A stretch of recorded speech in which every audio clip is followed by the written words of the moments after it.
हरि ओम। वर्णानामर्थ संघानाम रसानाम छंदसांपि मंगलानाम जय कर्तारो वंदे वाणी विनायको भवानी शंकरो वंदे श्रद्धा विश्वास रूपणो याभ्याम विना पश्यन्ते सिद्धा स्वांतस्तमी सरम वंदे बोधमयं नित्यं गुरुं शंकररूपिणं यमासिर्तो हि वक्रोऽपि चंद्रश्रवत्र वंदते श्रीसीताराम गुणग्राम पुण्यारणे विहारणो वंदे विशुद्ध विज्ञानो कवीश्वर कपीश्वरो।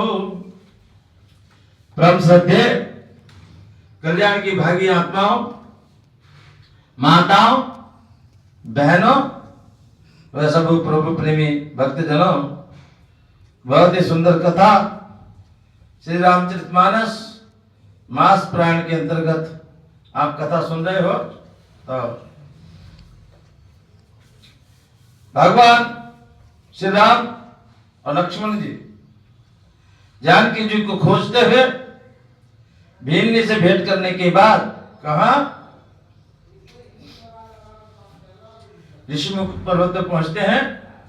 तो वहां सुग्रीव ने जैसे ही देखा हनुमान देखना तो जाकर दो पुरुष इधर को आते हैं, दोनों ही तपसी तेजस्वी नरसिंह समान सुहाते हैं। हे हनुमान जी देखो सामने ये दो पुरुष आ रहे हैं और इनके पास शस्त्र भी है, कंधे पे धनुष बाण है। बाली तो मतंग ऋषि के श्राप के कारण यहां नहीं आ सकता, लेकिन कहीं बाली ने मेरे को मारने के लिए तो नहीं भेजा किसी को। आप जाकर देखो और यदि कोई शंका हो तो मेरे को इशारा कर देना, मैं भाग के गुफा में छुप जाऊंगा। ऐसा कह के उन्होंने हनुमान जी को भेज दिया और हनुमान जी विप्र रूप धर कर वहां पहुंचे।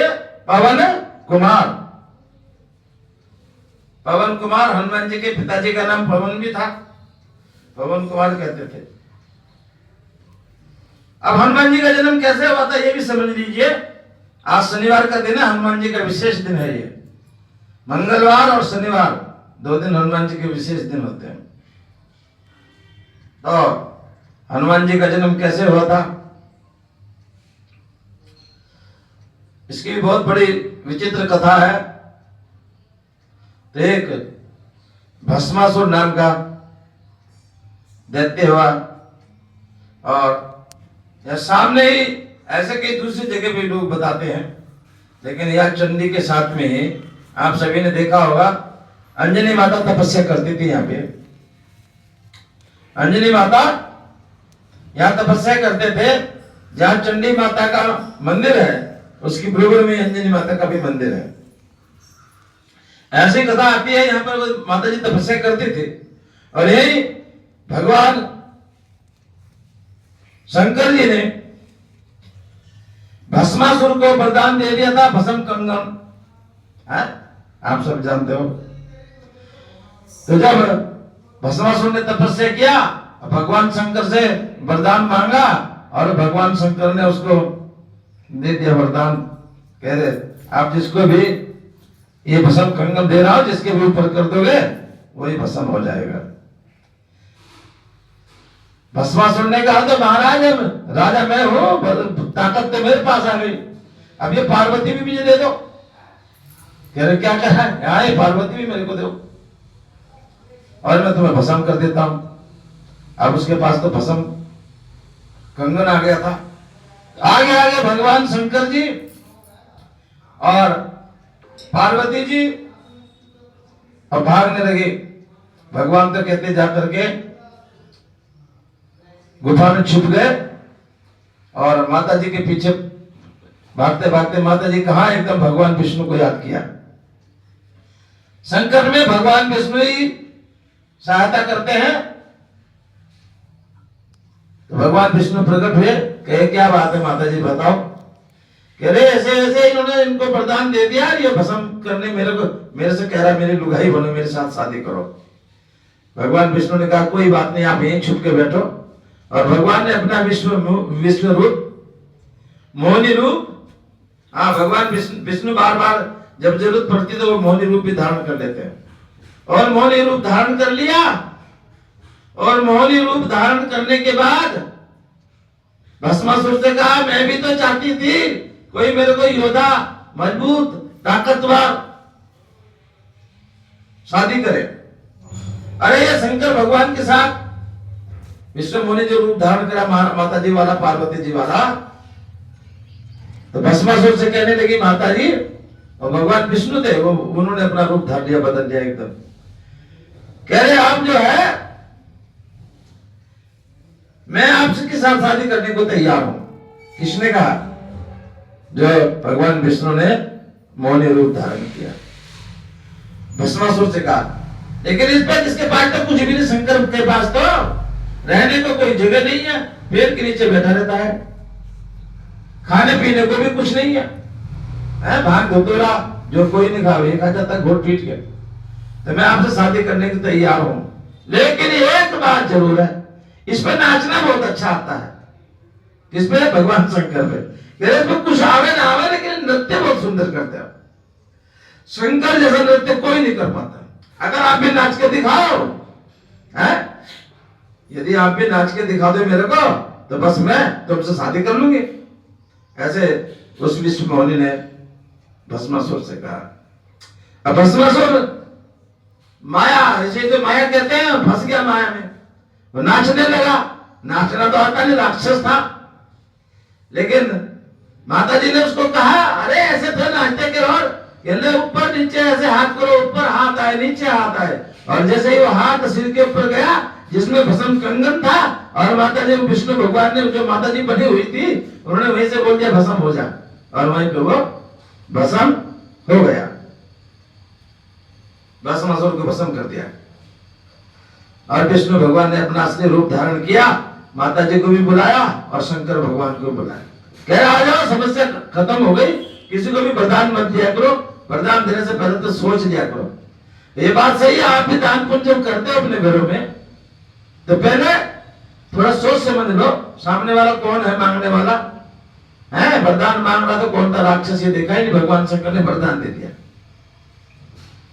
भगवान शंकर कहने लगे पर ये तो बता तुमने इससे कैसे पीछा छुड़ाया? तुम इसके पास तो भस्म कंगन था, तो तुमको भी भस्म कर सकता था। कर सकता था, लेकिन मैं जानता हूँ छल कपट सब करना, जो मेरे से छल करता है मैं उसको डबल कर देता हूँ। कह रहे तुमने इसको कैसे किया ये बताओ। भगवान विष्णु ने कहा बस किया। कह रहे नहीं दिखाओ। फिर भगवान ने कहा तो फिर ठीक मैं दिखाता हूँ आपको। और भगवान विष्णु ने जब अपना वो मोहिनी रूप धारण किया, हट के दिखाया शंकर जी को, देखिए ये मोहिनी रूप है। इसको दिखा करके मैंने उसको नचाया, और जब हाथ सिर पे आया तभी भस्म कर दिया। वो इतना सुंदर रूप भगवान विष्णु का था। भगवान शंकर की मणि छीन हो गई। भगवान शंकर की मणि, आप सब समझते हो, समझदार बैठे हुए हो, मणि छीन हुई तो लेकिन वो नीचे नहीं गिरने दिया, हाथ में ले लिया। अब इतनी सुंदर वो रूप था विष्णु मोहिनी का। भगवान विष्णु का देख करके मणि जब छीन हुई तो शंकर भगवान ने वो हाथ में ले लिया। कह रहे अब क्या करूं? कह रहे अंजनी माता तपस्या कर रही सामने, उसके कान में डाल दो, जमीन पर तो डाल नहीं सकते। और वो से कह रहे इसलिए इसको शंकर सुवन केसरी नंदन। अंजनी जी जो थी उनका केसरी से विवाह हुआ था, और पवन पुत्र हनुमान जी को इसलिए कहते कि फूंक मार के कान में डाला उसके वो मणि। ध्यान से सुनने वाली कथा है ये। लेकिन वो मणि फिर भी हाथ में लगी रह गई। उसी से हनुमान जी का, इसलिए शंकर सोन भी कहते हैं। शंकर सोन माने शंकर जी का पुष्प। वो मणि को पुष्प रूप यहां विद्वानों ने दिया है। शंकर सुवन केसरी नंदन, और केसरी से अंजनी की शादी हुई थी, इसलिए केसरी नंदन कहलाए हनुमान जी। शंकर सुवन केसरी नंदन, तेज प्रताप महाजगवंदन। और पवन पुत्र, क्योंकि कान में जब डाल लेता तो ऐसे फूंक मारा, उसके कान में से मणि को डाला, लेकिन मणि हाथ में फिर भी लगी रह गई। अब भगवान शंकर यहां से चल दिए और जो रास्ते में जिसको आप गोरखपुर कहते हो, वहां पे गोबर पड़ा हुआ था। भगवान शंकर जी ने गोबर में हाथ रगड़े, अर्थात गोबर से हाथ पूछे, उसी से, उस मणि से जो हाथ पूछे, उसी मणि से गोरखनाथ प्रकट हो गया। गोरखनाथ के माता पिता का भी कोई नाम नहीं बता सकता, क्योंकि ये भी भगवान शंकर का अर्थात हनुमान जी का छोटा भैया है। और उस जगह का नाम इसलिए गोरखपुर पड़ गया। गोरख गोबर से पैदा हुए ना गोरखनाथ जी।